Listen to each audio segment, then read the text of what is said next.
जय माता महाकाली, जय श्री राम, जय माता की। आज का हमारा विषय बलि प्रथा से संबंधित है, जिसमें 90% हिंदुओं के घर में यह प्रथा बनी हुई है कि उनकी पूर्वजों से यह प्रथा चली आ रही है कि उनके घर में जानवरों की बलि दी जाती है देवी देवताओं के नाम। घर की कुलदेवी कुल देवता को बलि दी जाती है। अगर वो नहीं देते हैं तो उनके घर में परेशानी खड़ी हो जाती है, घर में बीमारियां, घर में काम धंधा बंद हो जाता है, घर में अकाल मृत्यु होने लगती है। इस प्रकार से बहुत सारे 90% हिंदू परेशान हैं और उसमें से कुछ 10% तो ऐसी है जो इस प्रथा को बंद करना चाहते हैं, लेकिन वो बंद नहीं कर पा रहे हैं। तो इस प्रकार से आप क्या करेंगे, उस पर हम आज पूरी चर्चा करेंगे। और यह विषय बहुत ही गंभीर है। हिंदू बहुत विवश है, वह इस प्रथा को अगर छोड़ना भी चाहता है तो छोड़ नहीं पा रहा है, क्योंकि अगर वो इन सब प्रथा को बंद कर देता अचानक तो उसके घर में दुष्ट शक्तियाँ खलबली मचाने लग जाती हैं। तो आज हम समाधान जानेंगे।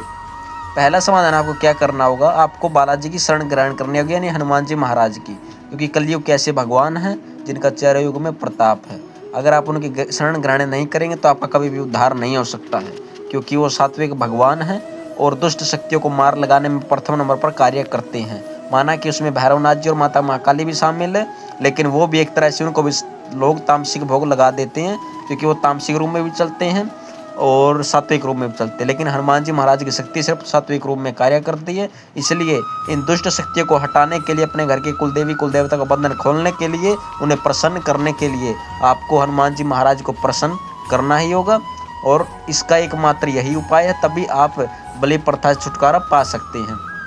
अब बात करते हैं इसमें जो लोग शादी के समय, शादी होती है नहीं तो भी यह भोग लगाते हैं, भेड़ बकरे आदि की बलि देते हैं कुल देवी या कुल देवता के मंदिर जाकर, ठीक है, या बच्चे का मुंडन होता है या घर में नया लड़के का जन्म होता है। तो इस प्रकार से यह प्रथा बहुत ही खतरनाक है और आने वाली पीढ़ी अगर इस पर ध्यान नहीं देती तो उनके जीवन में उठापटक इसलिए मच जाती है क्योंकि पूर्वजों ने उसको दिया है तो उनका लाभ भी मिला है। लेकिन इसका अर्थ ये नहीं है कि वो जीवों की बलि देकर देवी देवताओं को प्रसन्न कर लेंगे। यह एक बहुत ही तुच्छ विषय है। अगर आप इस पे गंभीर विषय से सोचें तो आप जान लीजिए, माता महाकाली का एक अवतार है, छिन्न मस्तिका माता अवतार। आप गूगल यूट्यूब पर उनकी फ़ोटो निकाल के देख लीजिएगा।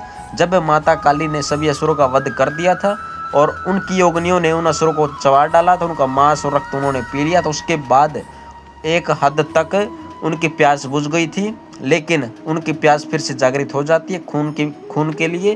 तो वो असुरों को मार चुकी थी, उसके बाद वो देवताओं के पीछे लग गई थी। कौन? माता की योगिनियाँ और माता की जो सहायिकाएं जो उनके साथ कार्य करती हैं। तो अब ऐसे में माता रानी ने देवताओं को और मनुष्य को बचाने के लिए अपना छिन्न मस्तिका रूप धारण किया था और अपनी स्वयं की गर्दन उतार कर माता ने अपनी योगिनियों को अपना खून पिला दिया था। अब आप एक बात जानिए, अगर माता चाहती तो न जाने कितने जीवों का और मनुष्यों का वध करके अपनी योगिनियों की प्यास बुझा सकती थी, लेकिन माता ने ऐसा नहीं किया। माता ने स्वयं अपना रक्त अपनी योगिनियों को पिलाया और जीवों की, देवताओं की रक्षा की। और यहाँ पे मूर्ख भगत और तांत्रिक कहते हैं कि माता बलि स्वीकार करते तभी आपके घर का अच्छा होगा।